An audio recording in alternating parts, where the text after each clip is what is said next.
Eat right stay bright health diet campaign जो जहाँ ओडिशा रे आज आरंभ होइছে ये सेप्टेम्बर मास प्रकृत में आमर पोषण मास आम प्रति वर्ष सेप्टेम्बर रु अक्टोबर ये आम प्रति अंगनवाड़ी सेंटर रे हेल्दी डाइट रो कैंपेन आम आरंभ करूँ एथर प्रधानमंत्री जो आह्वान अच्छे ओबेसिटी गोटे इश्यू तेल भाजी ठू दूर रहा कथा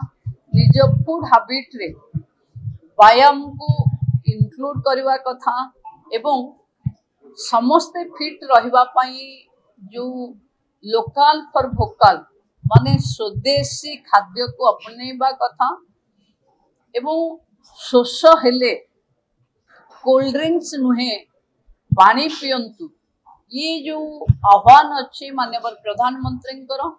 यूनिसेफ एवं महिला शिशु विकास विभाग मिलित आनुकूल्य रे एठी अनेक अभिनेता अभिनेत्री मानक भी ये कैंपेन आज आरंभ है आग को 74,000 अंगनवाड़ी सेंटर रे ये साधारण लोकों पाखे महिला पाखे ये हेल्दी डाइट रो कैंपेन पहुंचबो कौन खाइले केमती सीजनल फ्रूट्स खाइबा दरकार वेजिटेबल्स खाइबा दरकार एवं निज पाखरे मिलुथिबा सीजनल फूड को केमती आमे खाद्य रे कन्वर्ट करै परिबा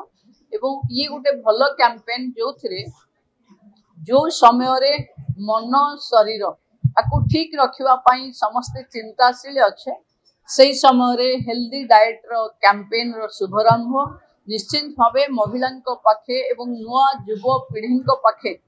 ये गोटे भल उद्यम भल प्रभाव पकेब स्वास्थ्य उपर देखो आम तो अगस्ट 1 रु अगस्ट 7 ब्रेस्ट फीडिंग वीक बोली मानु एवं एथिरे भी अवेयरनेस करू जे ब्रेस्ट फीडिंग केभली हवा दरकार केमती हवा दरकार केते दिन जाय माँ माने छुआ मान को क्षीर खाइबा दरकार माँ क्षीर रो किछि अल्टरनेटिव नाही किंतु जो इश्यू आपण पचारुचंती इति निश्चित भावे आशा दीदी बा नर्सिंग मानकर ये दायित्व एक मु रिव्यू करी देखिबी जदि एइथिरे किछि हमर कमी थिबो निश्चित भावे हम ओडिसा रे ताको आरंभ करब जदि आपनको हम वीडियो टी भलो लागिला तेबे हम चैनल को लाइक शेयर और सब्सक्राइब करबा को जमा भी भूलंतु नाही।